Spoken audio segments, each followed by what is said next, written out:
Can't sign into or create an HP Smart account for Android phones using the Samsung web browser. If you cannot sign into your HP Smart account from the Samsung browser on your Android phone or tablet, follow these steps to fix the issue. The common solution for this issue is to change the browser privacy settings to allow the HP Smart app to open a browser window. First, restart your Android device and make sure it is connected to the internet. Open the Samsung browser, and then tap the menu icon in the bottom right. Tap Privacy, and then disable the Block Pop-ups option.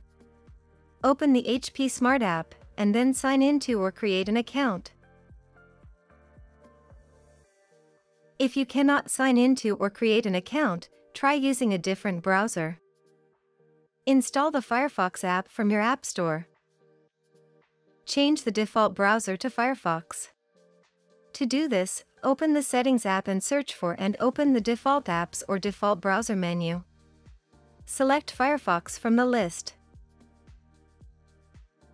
Open the HP Smart app, and then sign into or create an account.